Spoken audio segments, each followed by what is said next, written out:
Class 9th का chapter number 6 chapter है lines and angles. Lines and angles के सारे टॉपिक्स को हम एक सिंपलेस्ट फॉर्म में डिस्कस करने वाले इस वीडियो में। अगर आपको इस दौरान किसी तरीके की कोई दिक्कत है, डाउट है, तो आप कमेंट कर सकते हैं। तो चलिए स्टार्ट करते हैं। सबसे पहले हमारे पास है लाइन सेगमेंट और रे। लाइन सेगमेंट क्या होती है? लाइन सेगमेंट भी एक तरीके की लाइन होती है जिसे कि हम दोनों एंड से एक्सटेंड कर सकते हैं, राइट से भी और लेफ्ट से भी। वहीं रे क्या होती है? रे का एक साइड हमारा एंड पॉइंट होता है और दूसरी साइड एरो होता है, यानी कि हम इसको सिर्फ एक साइड से एक्सटेंड कर सकते हैं। क्लियर है? नेक्स्ट है हमारे पास collinear and non collinear points. अब कोलिनियर पॉइंट्स क्या होते हैं? जो भी 3 पॉइंट्स या फिर 3 से ज़्यादा पॉइंट्स अगर एक लाइन पर लाई करते हैं तो उसे हम कहते हैं कोलिनियर पॉइंट्स। वहीं अगर 3 पॉइंट या 3 से ज़्यादा पॉइंट्स एक लाइन पर लाई नहीं करते हैं तो वो हमारे होते हैं नॉन कोलिनियर पॉइंट्स। सिंपल है, जो एक लाइन पर लाई करें, 3 पॉइंट हो या 3 से ज़्यादा हो, तो उन पॉइंट्स को हम कहेंगे कोलिनियर पॉइंट्स, और एक लाइन पर लाई ना करें तो उन्हें हम कहते हैं non collinear points. Clear? Next है हमारे पास एंगल्स। अब एंगल्स क्या होते हैं? एंगल्स बेसिकली दो ऐसे रे जिनका एक कॉमन पॉइंट है, ठीक है, उनके बीच में जो आर्क बनता है उसे हम कहते हैं एंगल। व्हेन टू रे originated from the same and point it forms an angles. इसका क्या मतलब है कि जब दो रे, जैसा कि मैंने बताया, दोनों रे सेम एंड पॉइंट से निकले, ठीक है, तो वो एंगल बनाते हैं बीच में, जिसे हम कहते हैं एंगल्स। क्लियर? अब हमारे पास आगे क्या है? एंगल्स हमने जान लिया कि एंगल्स क्या होते हैं। दो रे के बीच में जो आर्क बनता है उसे हम कहते हैं एंगल्स। अब आते हैं टाइप्स ऑफ एंगल्स पे। एंगल्स कितने तरीके के होते हैं? एंगल्स बेसिकली 6 टाइप्स के होते हैं हमारे इस चैप्टर में। पहला है एक्यूट एंगल। एक्यूट एंगल क्या है? वो एंगल जो 90 डिग्री से कम हो लेकिन 0 डिग्री से ज़्यादा हो, जैसे कि ये एंगल, ये एक्यूट एंगल है। अब राइट एंगल क्या होता है? राइट एंगल बेसिकली जो एग्जैक्ट 90 डिग्री के हो, ना 1 डिग्री कम हो और ना ही 1 डिग्री ज़्यादा हो, एग्जैक्ट कंप्लीट 90 डिग्री का होना चाहिए। ऑब्ट्यूज़ क्या होते हैं? ऑब्ट्यूज़ हमारे 90 से बड़े और 180 से छोटे, यानी कि more than 90 degree and less than 180 degree, वो होगा हमारा ऑब्ट्यूज़ एंगल। नेक्स्ट है स्ट्रेट एंगल। जैसे कि राइट एंगल था हमारा एग्जैक्ट 90 का, वैसे ही स्ट्रेट एंगल एग्जैक्ट 180 का होगा, ठीक है। अब रिफ्लेक्स एंगल क्या है? रिफ्लेक्स एंगल 180 से ज़्यादा और 360 से कम। जो 180 और 360 के बीच में है उसे हम कहते हैं रिफ्लेक्स एंगल। अब है फुल एंगल, जिसे कि हम कंप्लीट एंगल भी कहते हैं। कंप्लीट एंगल यानी कि जो एक कंप्लीट सर्कल बना दे, यानी कि 360 होना चाहिए एग्जैक्ट उसकी वैल्यू, ना कम ना ज़्यादा, वो हो गया हमारा फुल एंगल, या फिर जिसे हम कंप्लीट एंगल भी कहते हैं। टाइप्स ऑफ एंगल क्लियर हो चुके हैं। एक्यूट क्या होते हैं? राइट, ऑब्ट्यूज, स्ट्रेट, रिफ्लेक्स और फुल एंगल, हमने ये सारे सीख लिए हैं। अब आगे हमारे पास क्या है? अब है हमारे पास कॉम्प्लीमेंट्री एंड सप्लीमेंट्री एंगल्स। अब ये बहुत ही सिंपल है, कॉम्प्लीमेंट्री और सप्लीमेंट्री। कॉम्प्लीमेंट्री यानी कि कोई भी दो ऐसे एडजेसेंट एंगल्स, ठीक है। अब एडजेसेंट एंगल्स क्या है वो हम आगे समझेंगे। बेसिकली दो ऐसे एंगल्स जिनका सम 90 डिग्री हो, ठीक है। जैसे कि मान लो ये एंगल 1 है, ये हो गया हमारा एंगल 1, ये हो गया एंगल 2। अगर एंगल 1 प्लस एंगल 2 हमारा होता है 90 डिग्री के इक्वल, तो ये हमारा होगा कॉम्प्लीमेंट्री एंगल। वहीं पे अगर दो एंगल्स का सम अगर होता है हमारा 180 के इक्वल, जैसे ये मान लो ये एंगल 3, ये angle 4, angle 3 plus angle 4 equal में अगर 180 डिग्री के हैं, तो ये हो जाएगा हमारा सिंपली सप्लीमेंट्री एंगल्स। दोनों क्लियर है? 90 डिग्री अगर है दो एंगल का सम तो कॉम्प्लीमेंट्री, और 180 है अगर तो सप्लीमेंट्री। सिंपल। अब है हमारे पास एडजेसेंट एंगल्स। एडजेसेंट एंगल्स क्या होते हैं? जब भी किसी दो एंगल्स का एक कॉमन साइड हो, ठीक है, और एक कॉमन वर्टेक्स हो, जो ये पॉइंट होता है इसे हम कहते हैं वर्टेक्स। जैसे ये एंगल बन रहा है तो इस पॉइंट को हम कहेंगे वर्टेक्स, और ये दो हमारे हो जाएंगे साइड। तो कोई भी दो ऐसे एंगल्स, जैसे कि इस फिगर में ये दो एंगल्स हैं, इन दोनों एंगल्स का ये जो पॉइंट है ये है हमारा कॉमन पॉइंट, ये कॉमन पॉइंट है, और ये जो आर्म है या फिर ये जो साइड है ये कॉमन साइड है। इन दोनों एंगल्स में ये दोनों साइड्स आ रहे हैं और ये कॉमन वर्टेक्स भी आ रहा है, तो इसे हम कहेंगे सिंपली हमारा एडजेसेंट एंगल्स। क्लियर है? अब एडजेसेंट एंगल्स क्या होते हैं? आगे हमारे पास है लीनियर पेयर ऑफ एंगल्स। अब जैसे कि हमने पढ़ा था एडजेसेंट एंगल्स, उसमें भी दो एंगल्स होते हैं। सप्लीमेंट्री और कॉम्प्लीमेंट्री में भी दो का एंगल सम 180 या फिर 90 डिग्री होता है। यानी बेसिकली पिछले हमने जितने डिस्कस किए उसमें ज़्यादातर में 2 ही एंगल्स की बात की गई है, लेकिन लीनियर पेयर ऑफ एंगल में ऐसा कोई लिमिटेशन नहीं है। यहाँ पे क्या होता है, यहाँ पे बेसिकली कितने भी एंगल्स हो सकते हैं, ठीक है, लेकिन बस वो सारे एंगल्स का सम 180 होना चाहिए। अगर उन सभी एंगल्स का सम 180 है तो वो होगा हमारा लीनियर पेयर ऑफ एंगल। जैसे कि इस फिगर में एंगल 2 और एंगल 1, ठीक है, इन दोनों एंगल्स का सम 180 है तो ये हमारे लीनियर पेयर ऑफ एंगल्स हो गए। बस याद ये रखना है कि जितने भी एंगल्स हैं वो मतलब एक तरीके से एडजेसेंट एंगल्स होने चाहिए। जैसे कि ये दोनों हमारे एडजेसेंट एंगल्स बन रहे हैं। एडजेसेंट एंगल्स क्या है हमने अच्छे से सीख लिया है। अब यहाँ पे भी देखो, इन सारों का कॉमन पॉइंट है हमारे पास, ठीक है। कॉमन आर्म ना हो तो भी चलेगा, लेकिन कॉमन पॉइंट होना जरूरी है लीनियर पेयर ऑफ एंगल्स के लिए। अब इन सभी एंगल्स का सम 180 होगा। क्यों होगा? क्योंकि स्ट्रेट लाइन ये कंप्लीट एंगल होगा, ठीक है, और यही कंप्लीट एंगल हमारा कहलाएगा लीनियर पेयर। और ये सारे जो एंगल्स है वो बट रखे हैं थोड़े थोड़े टुकड़ों में। यानी कि कुल मिला के ये मैं कह सकता हूँ कि अगर इन सभी टुकड़ों को मैं ऐड कर दूँ या फिर इन सभी एंगल्स को ऐड कर दूँ तो वो हमारा इक्वल होगा 180 के। वो किसके इक्वल होगा? 180 के। और जब 180 के इक्वल होगा ये सारे एंगल्स का सम, तो वो हमारा कहलाएगा लीनियर पेयर ऑफ एंगल्स। तो सिंपल लैंग्वेज में अगर कहूँ तो लीनियर पेयर्स ऑफ एंगल्स वो एंगल्स होते हैं जिनका सम हमारा हो 180। सिंपल, इसके अलावा और कुछ याद नहीं रखना है। अब हमारे पास आगे क्या है, आगे गिवन है कि lines can be drawn in 2 ways, यानी कि लाइन 2 तरीक़ों से ड्रॉ किया जा सकता है, जिसमें सबसे पहला आता है इंटरसेक्टिंग लाइंस।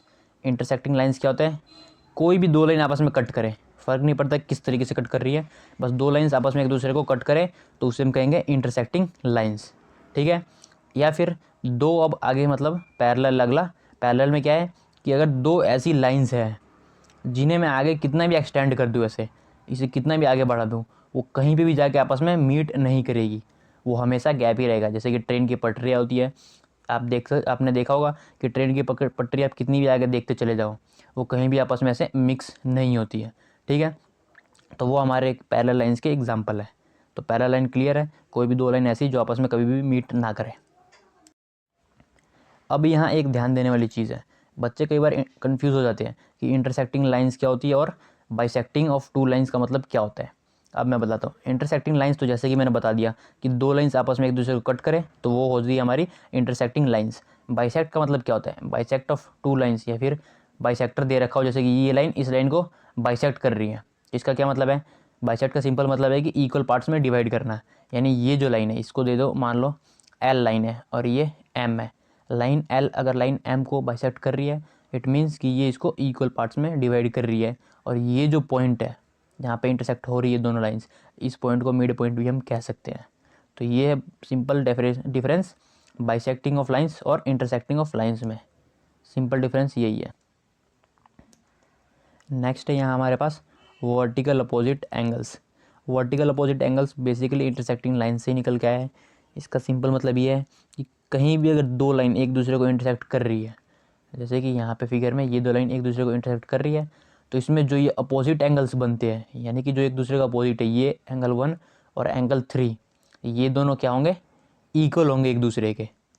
क्लियर है? सेम वे में एंगल 4 भी एंगल 2 के इक्वल होगा, क्योंकि ये अपोजिट है। वर्टिकली अपोजिट एंगल्स इन्हें कहते हैं कि जब भी 2 लाइन आपस में इंटरसेक्ट करे एक दूसरे को तो अपोजिट वाली जो एंगल्स होती है वो इक्वल हो जाती है ऑटोमेटिकली। क्लियर? नेक्स्ट है हमारे पास इस चैप्टर का most important topic, parallel lines and transversal. अब बेसिकली ट्रांसवर्सल होता क्या है? जब भी 2 पैरेलल लाइंस के ऊपर एक लाइन फॉल करती है फिर गिरती है तो इस सिनेरियो को हम कहते हैं ट्रांसवर्सल। अब इसमें क्या होता है? इसमें कई तरीके के एंगल्स बनते हैं, या फिर यूँ कह सकते हो जितने भी एंगल्स हमने अभी तक डिस्कस किया है वो इन सब में दिखेंगे अभी आपको, और साथ में कुछ नए एंगल्स भी देखने को आपको मिलेंगे। सबसे पहले आता है कॉरस्पॉन्डिंग एंगल्स। कॉरस्पॉन्डिंग एंगल्स क्या है? कॉरस्पॉन्डिंग एंगल्स बेसिकली जो ये ऊपर और ऊपर वाले हैं, यानी कि बी और क्यू, ठीक है, इधर देखें तो ए और पी, ये होते हैं हमारे कॉरस्पॉन्डिंग, ठीक है। ये जो सेम है, जैसे कि ये इस लाइन के ऊपर वाला तो ऊपर वाली लाइन के भी ऊपर वाला, लाइन 2 के ऊपर वाला ये एंगल तो लाइन 1 के भी ऊपर वाला ये एंगल, ये कॉरस्पॉन्डिंग एंगल्स कहलाते हैं। सेम वे में ये एंगल और ये एंगल, ये होते हैं हमारे कॉरस्पॉन्डिंग एंगल्स। नेक्स्ट है अल्टरनेटिव इंटीरियर एंगल्स। अब अल्टरनेटिव एंगल्स कब बनते हैं? जब भी दो पैरेलल लाइंस कुछ इस तरीके से जेड बनाए तो उसमें जो ये अंदर के ये एंगल्स होते हैं ये होते हैं हमारे अल्टरनेटिव इंटीरियर एंगल्स। इसमें याद ये रखना है कि ये जो लाइन है ऊपर की और ये नीचे की ये हमेशा पैरेलल ही होगी, तभी अल्टरनेटिव इंटीरियर एंगल्स बनेंगे। जैसे कि यहाँ पे देखें तो ये जेड इस तरीके से बन रहा है, ठीक है। इसमें हमारे पास क्या है, ये एंगल डी इक्वल होगा एंगल क्यू के, ठीक है। सेम वे में अगर मैं देखूँ तो डी, अब आप कहोगे कि डी इधर ही बन रहा है, ये भी डी बन रहा है, हाँ बिल्कुल बन रहा है। तो ऐसे में एंगल सी ये भी इक्वल हो जाएगा इस एंगल के एंगल पी के, ठीक है। समझ आएगा क्या होता है अल्टरनेटिव इंटीरियर एंगल्स, कि जब भी ऐसे जेड बने इस फॉर्म में बने या फिर इस फॉर्म में बने तो जो ये अंदर के एंगल्स होते हैं ये हमेशा इक्वल्स होंगे एक दूसरे के, ठीक है। और इन्हें हम कहते हैं अल्टरनेटिव इंटीरियर एंगल्स। अब क्या हमारे पास alternative exterior angle. Alternative exterior angles क्या होते हैं? सेम जैसे अल्टरनेटिव इंटीरियर्स थे, ये अंदर वाले, एक्सटीरियर इनके अपोजिट वाले हो जाएंगे। ये जैसे कि इसमें ये हो गया, ठीक है। एक सेकंड में जैसे को साफ कर देता हूँ फिर अच्छे से समझ आएगा। हाँ, तो अब हमने क्या समझा था, अल्टरनेटिव इंटीरियर ये अंदर वाले ये अल्टरनेटिव इंटीरियर होते हैं। तो इंटीरियर के जस्ट अपोजिट वाले ये होंगे हमारे अल्टरनेटिव एक्सटीरियर एंगल्स। क्या होंगे? Alternative exterior angles. सिंपल था, अल्टरनेटिव इंटीरियर और एक्सटीरियर दोनों ही काफ़ी हद तक सेम ही है, बस अपोजिट एक दूसरे के। नेक्स्ट है हमारे पास वर्टिकली अपोजिट एंगल्स। ये तो हमने ऊपर ऑलरेडी देख लिया है। तो वर्टिकली अपोजिट एंगल्स क्या होते हैं? जब भी दो लाइन आपस में इंटरसेक्ट करे, जैसा कि मैंने ऊपर बताया था, तो ये लाइन देखो और ये लाइन एक तरीके से इंटरसेक्ट कर रही है। अगर आप थोड़ा रोटेट कर लो फ़ोन को तो देखोगे यहाँ पे एक्स बन रही है। तो इसमें जो ये एंगल है इक्वल होगा इसके डी के। सेम वे में यहाँ पे भी दो लाइन इंटरसेक्ट कर रही है, तो इसमें भी ये जो एंगल है ये क्यू एंगल एस के इक्वल होगा, क्योंकि यहाँ पे भी वर्टिकली अपोजिट बन रहा है। तो ऐसे में इन्हें हम कहेंगे वर्टिकल अपोजिट एंगल्स, जो कि आप ऑलरेडी डिस्कस कर चुके हैं, हम ऊपर आपने देख लिया होगा, ठीक है। तो चलिए अब है हमारे पास अगला, नेक्स्ट क्या है, को इंटीरियर एंगल्स। अब को इंटीरियर एंगल्स क्या होते हैं, हमें एक बार फिर से इसे क्लीन करना पड़ेगा। को इंटीरियर्स क्या होते हैं? इंटीरियर का मतलब होता है अंदरूनी, ठीक है। तो सिंपल इस ट्रांसवर्जल में ये जो अंदर के एंगल्स है ये डी और पी, ठीक है, ये होते हैं को इंटीरियर। अभी तक हमने जितने भी डिस्कस किया है, alternative interior, alternative exterior, vertically opposite angles, ये सारे इक्वल्स थे। को इंटीरियर में क्या होता है? को इंटीरियर में इन दोनों का सम डी और ये जो एंगल है हमारा, मैं ज़रा इसे कर दूँ साफ, एंगल डी और ये जो एंगल है एंगल पी, ठीक है, इन दोनों का सम हमारा होता है 180 के इक्वल, ठीक है। को इंटीरियर एंगल्स जो होते हैं उनका सम 180 के इक्वल होता है। ये इक्वल नहीं होते आपस में, लेकिन इन दोनों का सम हमारा होता है 180 के इक्वल, ये ध्यान देना है, ठीक है। तो अल्टरनेटिव इंटीरियर हमने समझ लिया, जो ये जेड बनाते हैं और ये अंदर के होते हैं। एक्सटीरियर इनके जस्ट अपोजिट वाले, ठीक है। वर्टिकली अपोजिट एंगल्स काफ़ी इजी है, दो लाइन क्रॉस करें तो अपोजिट वाला हो जाता है वर्टिकली अपोजिट एंगल्स। को इंटीरियर एंगल्स अभी देखा हमने जस्ट कि ये अंदर वाले होते हैं और इनका सम होता है 180। सेम वे में यहाँ पे सी और ये क्यू, ये भी अल्टरनेटिव वो सॉरी क्या कहते हैं को इंटीरियर है ये भी, तो इन दोनों का भी सम होगा 180 के इक्वल। अब हमारे पास है कुछ थ्योरम्स, जिसमें कि पहला थ्योरम्स क्या कहता है, if two lines are parallel to the same line they will be parallel to each other. इसका क्या मतलब है? अगर लाइन ए पैरेलल है लाइन बी के, ठीक है, और लाइन सी भी पैरेलल है लाइन बी के ही, तो ऐसे में लाइन ए हमारा पैरेलल हो जाएगा लाइन सी के। सिंपल है, हमने सिंपल पहले भी देख रखा है ये एक्सियोम्स और पोस्टुलेट्स में, कि अगर ए इक्वल है बी के और सी भी इक्वल है बी के तो ए भी सी के इक्वल हो जाएगा। सेम वे में अगर पैरेलल भी है, ए पैरेलल है बी के और सी भी पैरेलल है बी के ही, तो ए और सी भी आपस में क्या हो जाएंगे? पैरेलल। क्लियर है? नेक्स्ट यहाँ पे क्या है हमारे पास, the sum of all angles of triangle is 180 degree. क्या मतलब है कि किसी भी ट्रायंगल के अंदर जितने भी एंगल्स बन रहे हैं उन सभी का सम क्या होगा हमारा? 180 के इक्वल होगा। जैसे कि angle 1 plus angle 2 plus angle 3 equal में 180 डिग्री।